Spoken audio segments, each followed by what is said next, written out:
ద్వితీయోపదేశకాండం 18వ అధ్యాయం. యాజకులైన లేవీయులకు అనగా లేవీ గోత్రీయులకందరికీ ఇశ్రాయేలీయులతో పాలైనను స్వాస్యమైనను ఉండదు. వారు యెహోవా హోమద్రవ్యములను తిందురు, అది వారి హక్కు. వారి సహోదరులతో వారికి స్వాస్యము కలగదు. యెహోవా వారితో చెప్పినట్లు ఆయనే వారికి స్వాస్యము.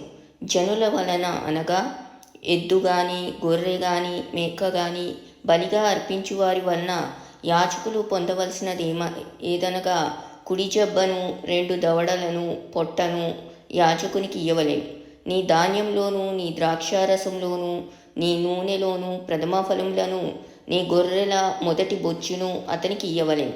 నిత్యము యెహోవా నామమున నిలిచి సేవ చేయుటకు నీ గోత్రములన్నింటిలోనూ అతనిని అతని సంతతి వారిని నీ దేవుడైన యెహోవా ఏర్పరచుకుని ఉన్నాడు.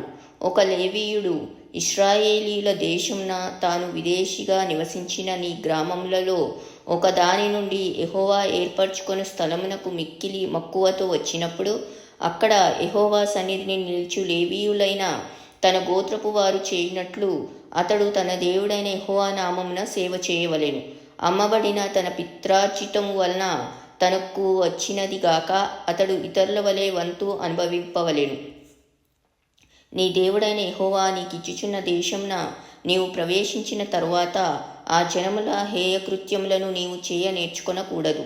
తన కుమారునైనను తన కుమార్తెనైనను అగ్నిగుండము దాటించువానినైనను శకునము చెప్పు సోదెగానినైనను మేఘశకునములను గాని సర్పశకునములను గాని చెప్పువానినైనను చిల్లంగివానినైనను మాంత్రికునినైనను ఇంద్రజాలకునినైనను కన్నపిశాచి నడుగువానినైనను దయ్యముల యొద్ద విచారణ చేయువానినైనను మీ మధ్య ఉండనీయకూడదు.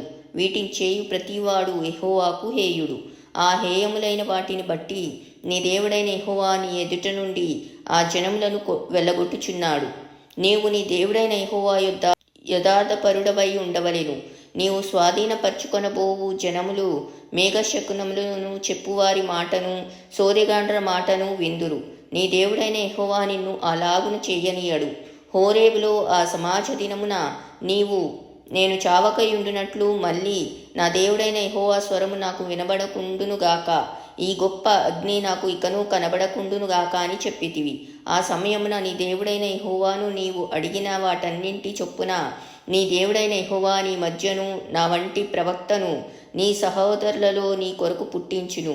ఆయన మాట నీవు వినవలెను. మరియు యెహోవా నాతో ఇట్లా నేను వారు చెప్పిన మాట మంచిది.